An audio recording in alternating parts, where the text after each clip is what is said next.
বাংলাদেশের টি-20 বিশ্বকাপ খেলা নিয়ে ছড়িয়ে পড়েছে নানা গুজব। বাংলাদেশ খেলবে কি খেলবে না তা নিয়ে এখন পর্যন্ত কিছু জানা না গেলেও এর মধ্যে ঘুরে বেড়াচ্ছে নানা খবর। এদিকে বাংলাদেশকে আইসিসি ২১ জানুয়ারি পর্যন্ত সময়সীমা বেঁধে দিয়েছে এমন খবরকে সরাসরি অস্বীকার করেছে বিসিবি। বিস্তারিত জানাচ্ছেন রিশাম সাহাব।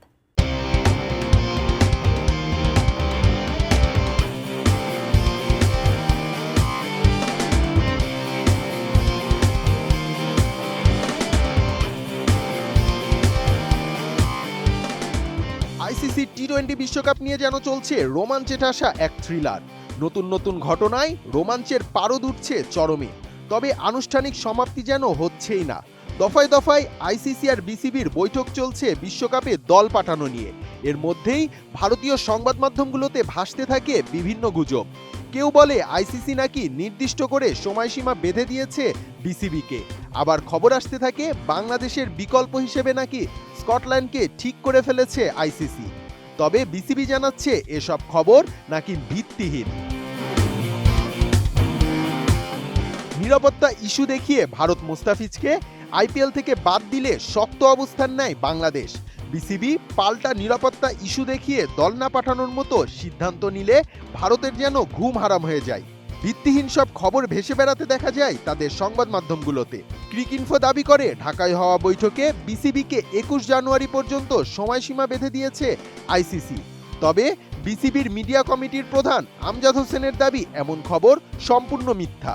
আইসিসির বেঁধে দেওয়া তারিখের বিষয় সম্পূর্ণ অস্বীকার করে তিনি জানান আইসিসির সাথে তারিখ নিয়ে কোনো আলোচনাই হয়নি বিসিবির। বরং বিসিবি নাকি লিটনদের খেলা ভারত থেকে সরিয়ে শ্রীলঙ্কা নেওয়ার ব্যাপারে অনড় অবস্থানে ছিলেন।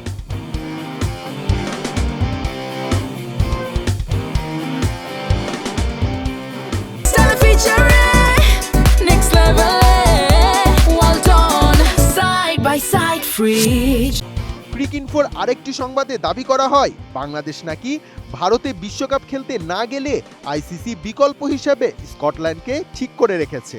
তবে বিবিসি জানাচ্ছে আইসিসির সাথে নাকি স্কটল্যান্ডের এমন কোনো আলাপই হয়নি। খোদ ক্রিকেট স্কটল্যান্ড থেকে বিবিসিকে জানানো হয়েছে বিশ্বকাপ খেলতে তারা প্রস্তুত কিনা এমন ব্যাপারে আইসিসি তাদের সাথে কোনো যোগাযোগ করেনি।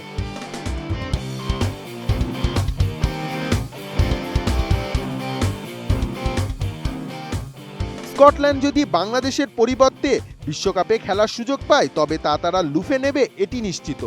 র্যাঙ্কিং বলছে তাদের অবস্থান 14 নম্বরে। সেই হিসাব করলে বিশ্বকাপে কোনো দল না খেললে সুযোগটা নিশ্চিতভাবে আসবে তাদের কাছে। ক্রিকেট স্কটল্যান্ড বলছে এমন কোনো সুযোগ আসলে তা তারা লুফে নেওয়ার জন্য সবসময় প্রস্তুত আছে। রিশাম সাহাব, এটিএন নিউজ।